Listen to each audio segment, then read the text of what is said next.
He told me it was just a game. I told myself that too, until her name popped up on our credit card bill.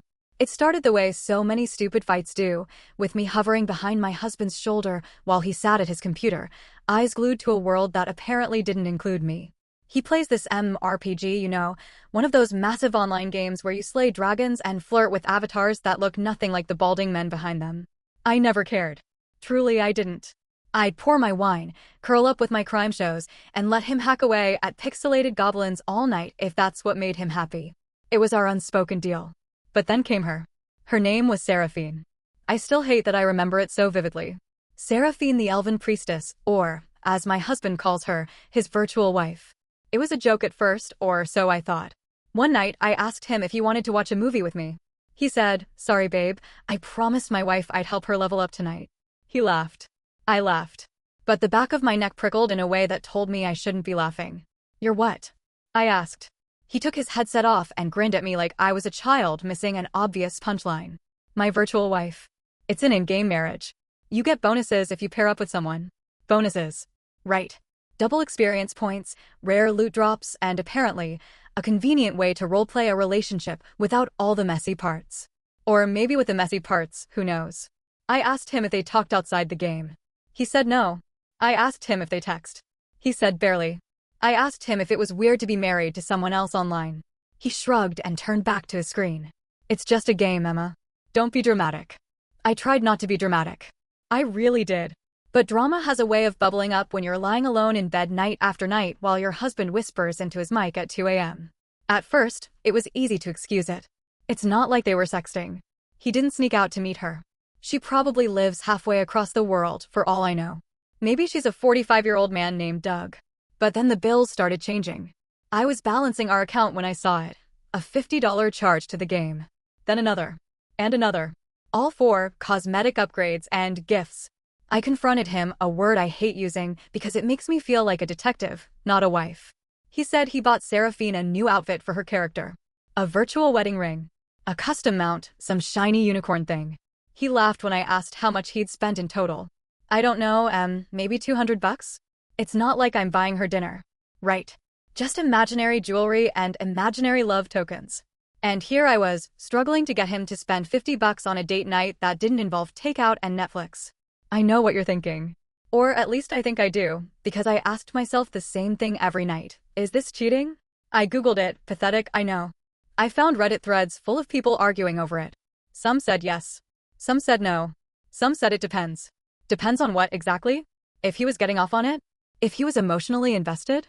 If he was hiding it? Well, 2 out of 3 so far. I started hovering when he played. He hated that. He said it broke his immersion. I asked if Seraphine knew he had a real wife. He said of course. I asked if she knew I was watching. He laughed and muted himself. One night I cracked. I waited until he logged in, then I made my own account. It was childish and stupid and a complete waste of $15, but I had to see for myself. I found them, my husband and his virtual bride, in some moonlit grove by a digital waterfall. They were sitting together. Just sitting. Their little avatars side by side, her head resting on his shoulder. I watched him type. "You looked amazing tonight." She replied, "Only because you were there." And me? I was there too. Watching. Invisible. I logged out and sat in the dark living room for what felt like hours, listening to the muffled murmur of his voice through the wall. I imagined him saying those same words to me, once upon a time, before Seraphine. It's just a game, right? So why does it feel like I'm losing? If it's just a game, then why do I feel like the final boss he's already defeated? The night I saw their little moonlit date, something cracked in me. It wasn't dramatic, no thrown wine glasses or dramatic screaming. I just sat there in the dark, realizing I didn't know how to compete with a woman who didn't exist. When he finally crawled into bed, reeking of stale coffee and the soft static of his headset, he kissed my shoulder like he always did. I pretended to be asleep. He whispered, "Good night, Em." I said nothing. In the morning, I tried to be normal. I brewed his coffee, I packed his lunch, all the stupid, domestic things that make you feel like you're playing your role properly. And the whole time, I pictured him buying that glittering virtual unicorn for her while I couldn't even get him to buy us new bedsheets. At work, I asked my coworker, Tara, she's been divorced twice, which makes her an expert in my eyes. I cornered her by the microwave while she stabbed holes in her lean cuisine. "Hey," I said, voice all casual. If your husband had an online wife in a video game, would you consider that cheating? She didn't even blink. Is he paying her money? Not her. The game. Is he jerking off to her pictures? Not that I know of. Is he hiding it from you? Yes and no. She pulled her steaming plastic dinner out, shrugged, and said, then yeah. Probably cheating. Or at least he wants to. I laughed, but it wasn't funny. Tara patted my shoulder. Look, sweetie, the real question is, does it feel like cheating to you? If it does, then that's enough. Don't let some dude tell you what your own boundaries should be. Boundaries. I'd forgotten I was allowed to have those. That night, I decided to test them. When he came home, I told him I'd made a reservation at that Italian place we used to go when we were still new and stupid for each other. He hesitated. I could see him hesitate. Probably because Seraphine needed him to raid some pixel dungeon. Can we reschedule, Em? There's a guild event tonight and... No, I folded my arms, daring him to push me. You can skip one night with your elf bride. He sighed, like I'd asked him to donate a kidney. But he came. We sat under dim lights, pretending to be a couple again while a bored teenager grated Parmesan over our cold ravioli. I tried to talk about us. He tried to talk about his game. I asked if he wanted kids, a question we'd left on the back burner so long it was practically burnt to ash. He said maybe someday, when things calmed down. I asked when things would calm down. He said when his guild finished the expansion. So never. I said. He smiled like I'd told a joke. Then I asked about her. I said her name like it was poison on my tongue. So, what's Seraphine's real name? He flinched. A tiny guilty twitch. I don't know. Come on. You've been married for months. It doesn't matter. It's just a game, Emma. I stabbed a meatball so hard my fork bent. You spend more time with her than with me. He laughed, that hollow, nervous laugh that means I wish you'd drop this. You're jealous of an elf. That's cute. No, what's cute is that he thinks he's innocent. That he thinks hiding behind a screen makes it harmless. He doesn't see it. Every late night, every whispered conversation, every dollar spent dressing her up, that's intimacy, whether her body is real or not. Back home, I watched him log in again. I lingered by the door like a ghost while he sat there, headphones on, smiling at his screen in a way he hasn't smiled at me in months. I wanted to smash his PC with a hammer. I wanted to scream that I was here, flesh and blood and so pathetically real, while she was just code and fantasy. And yet somehow, she was winning. He caught me watching and muted himself again. You're being weird. Am I? I said, my voice cracking like thin ice. Do you love her? He rolled his eyes. Jesus, Emma. No. I don't even know her. It's fun. That's all. Does she know you don't love her? He scoffed. She doesn't care. I bet she does. I bet she logs off and smiles at her husband in the next room, smug in the knowledge she's stolen a piece of mine. That night, I lay awake beside him again, eyes open, staring at the ceiling. I wondered what hurt more. If he was physically cheating, would it feel better because at least it would be real? Or is this worse, losing him to a fairy tale that I can never touch, never confront, never burn down? I don't know what to do. I don't know if I'm being dramatic, petty, insecure, or if I'm watching my marriage rot from the inside out while he insists it's all just make-believe. All I know is, tomorrow I'm making my own character again. But this time, I'm not just watching. If he wants to live in a fantasy, I'm stepping inside it. If you can't beat the fantasy, maybe you can poison it from the inside. I wish I could tell you I had some grand plan when I reactivated my account. I didn't. I just sat there at my computer after he fell asleep, his snore soft and oblivious, and stared at the login screen like it might give me an answer. My fingers hovered over the keyboard. Character name. Race. Class. I chose a human rogue. Ironic, right? The sneak. The interloper. The wife turned spy. I named her Nemesis. Maybe a little dramatic, but if Greek mythology has taught me anything, it's that payback wears a pretty face. I found him and Seraphine easily enough. They were in that same moonlit grove, like they'd staked it out as their personal lover's lane. His character, some burly knight in gleaming armor, stood so close to hers they might as well have been kissing if the game allowed it. I watched them from the shadows. The rogue class suits me, I guess. I waited until I saw him type. Can't wait for the new dungeon tomorrow. Just us, okay? She replied, always. Love. That stupid little heart. That digital smudge of affection that might as well be a knife in my ribs. I stepped out of the bushes, or whatever pixelated shrub my avatar was lurking behind, and strolled right up to them. I typed, well. What do we have here? I swear I could feel him freeze in the next room. He didn't know it was me, of course. To him, I was just some random player interrupting his private fairy tale. He typed back, hey, can we help you? Seraphine, who are you? Me, I'm just here to congratulate the happy couple. A wedding under the stars? How romantic. I could almost hear his teeth grinding through the wall. He typed, seriously, we're busy. Go bother someone else. I almost laughed. Busy. Like they were doing something sacred. Two digital dolls in a digital forest pretending they were special. So I pushed. Of course I did. I whispered to Seraphine privately, a neat little game mechanic he probably didn't think I knew how to use. I typed, hey, does your knight in shining armor tell you about his real wife? A pause. Then she replied, excuse me? Yeah, the one in the next room. The one paying the bills while he buys you sparkly unicorns. She didn't respond immediately, but I saw her character back away from his by a step. Just a tiny digital shuffle, but it was enough. He must have seen it too, because suddenly he was typing furiously at me in public chat. Back off. This is harassment. I'm reporting you. I almost hoped he would. What would the moderators do? Ban me for crashing my own marriage? I signed off before he could say more. I half expected him to storm into the bedroom, headset thrown dramatically across the living room. But he didn't. He stayed in there, probably soothing her, probably spinning a story about some crazy troll ruining their perfect pixel romance. The next day, he was cold. Passive-aggressive in that way men are when they're guilty, but can't admit why. He barely looked at me over breakfast. When I asked if he had plans that night, he said, you know I do, without even blinking. And when he left for work, I did something I hadn't done in years. I opened his laptop. No password. He trusted me, or he was too lazy to set one. Maybe both. His messages with Seraphine weren't hard to find, the game client saves them. I read every line. They weren't sexual, not exactly, but they weren't innocent either. Compliments. Little flirts. Private jokes that no longer included me. He called her wifey. She called him my knight. Vomit. I wish I could say it made me angry. It didn't. It made me tired. Bone-deep tired, the kind that seeps into your blood and makes your limbs heavy. I used to think cheating was only physical, a stranger's perfume on his collar, an unfamiliar number at midnight. But this was worse. He didn't want her body. He wanted her attention. Her softness. The version of himself he got to be with her. I sat there for an hour, staring at their words, trying to figure out if I'd been naive or just stupidly hopeful. Probably both. When he came home that night, I didn't mention it. I didn't slam the laptop shut and scream accusations. I cooked dinner, pasta he barely touched because he had to log in for the raid.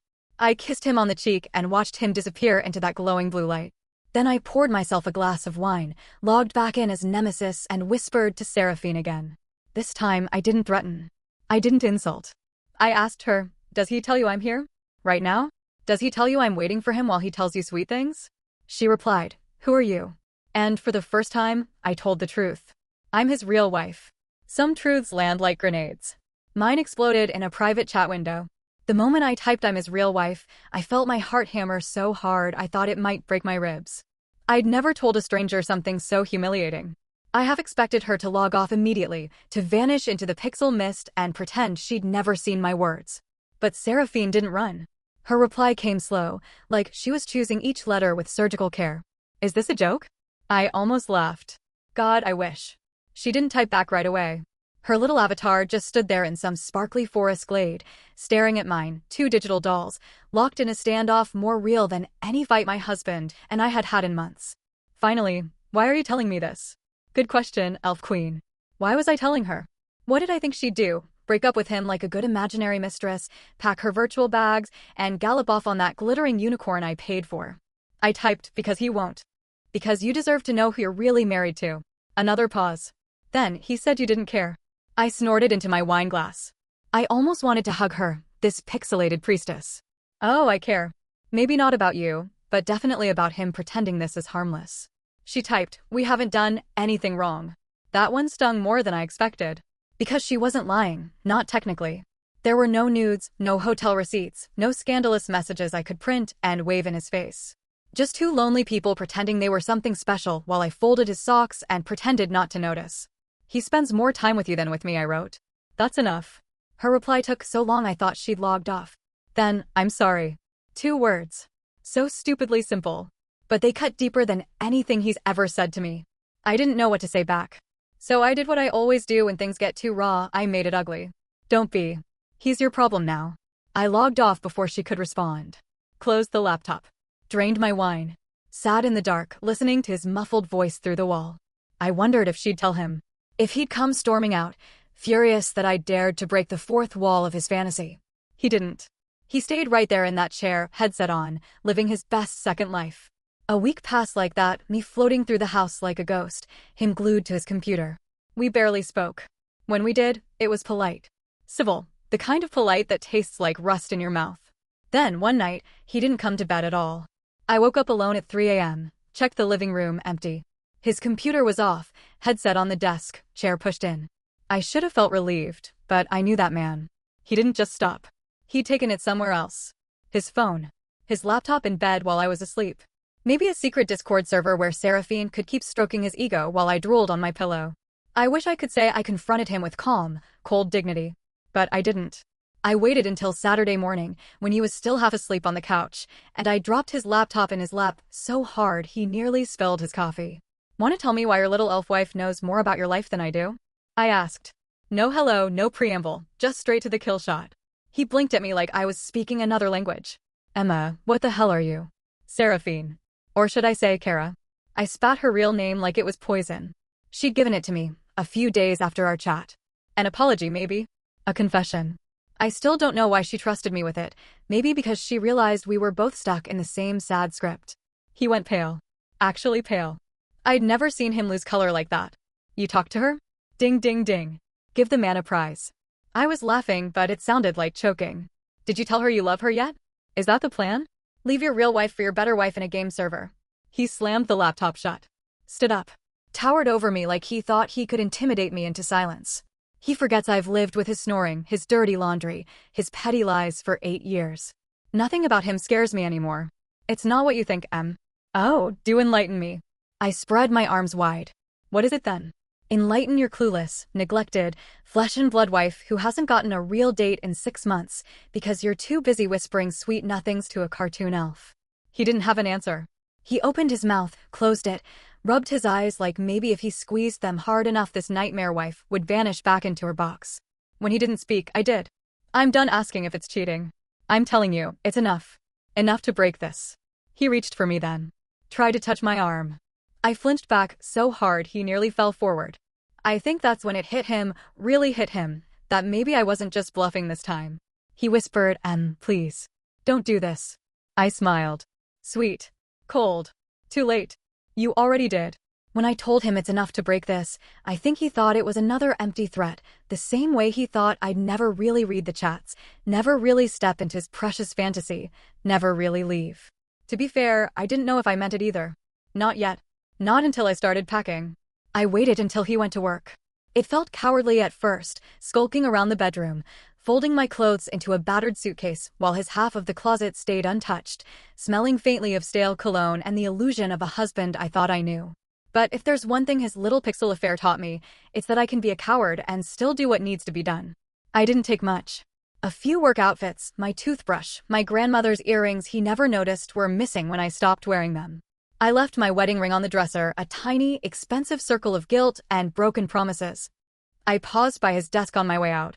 The headset sat there, coiled like a sleeping snake. I wondered if Seraphine Kara would log in tonight and wait for him by their stupid waterfall. Would she ask him if I was really gone? Would she feel triumphant, or would she feel just as hollow as I did standing there in our living room with my life stuffed into a suitcase I'd bought for our honeymoon? Before I left, I powered on his computer. I logged in one last time, Nemesis the Rogue, creeping back into the fantasy he loved more than me. I found Seraphine online, standing alone this time in that same grove. Waiting. Always waiting. I whispered her one last message. "Take care of him. He's yours now." She typed back so fast it almost made me laugh. "Emma, I didn't want this." I believed her.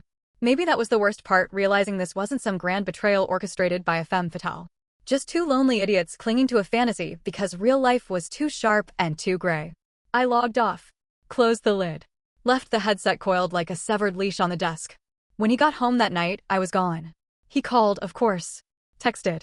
Left voicemails that started apologetic and ended furious. I didn't listen to most of them. The only one I saved was the last one, where his voice cracked when he whispered, "Please come home, Em. I don't know how to fix this." Neither do I. Maybe that's the point. For the first few nights, I stayed at Tara's. She poured wine down my throat and gave me that hard, practical comfort only women who've been burned before can offer. She didn't say I told you so, but I saw it in the way she patted my shoulder when I cried into her throw pillow. She said, more than once, at least he didn't F. I always cut her off. Don't finish that sentence. He did enough. Because he did. He gave a part of himself to someone else, the sweet, flirty, generous part one hadn't seen in years. He gave her the version of him I fell in love with and left me with the leftover scraps. That's cheating enough for me. It's been 3 weeks now. I found a short-term rental downtown, a tiny studio with bad plumbing and a view of an alley that smells like stale beer and old pizza. But it's mine. Every night, I fall asleep alone and it hurts, but it also feels like air filling lungs that have been starved for too long. Sometimes I wonder what he's doing. If he still logs in to meet her under that virtual moon. If he still buys her sparkly rings and unicorns with money he doesn't spend on real flowers or real dinners. Sometimes I wonder if she's still waiting there at all. Maybe she logged off too. Maybe she found someone else's fantasy to slip into, someone whose real wife didn't show up like a ghost to ruin the script. He still calls. I don't answer. He still texts. I read them sometimes when I'm feeling weak and nostalgic for the man he used to be. The man I loved enough to marry in a white dress I can't even look at anymore. People keep asking if I'm okay. I tell them yes. Sometimes I almost believe it. Am I better off without him? Probably. Do I miss him? God, yes. Do I hate him? Not really, and maybe that's the worst betrayal of all. Because part of me still loves the stupid, lonely boy who got lost in a game and forgot how to come back to the real world. So is it cheating? I don't know. Maybe not in the way lawyers or therapists would define it. But it was enough to break me. Enough to wake me up. Enough to end us. Maybe that's all cheating really is, when you give the best of yourself to someone who isn't the person you promised it to. He gave it to Seraphine. And now I'm giving it back to myself.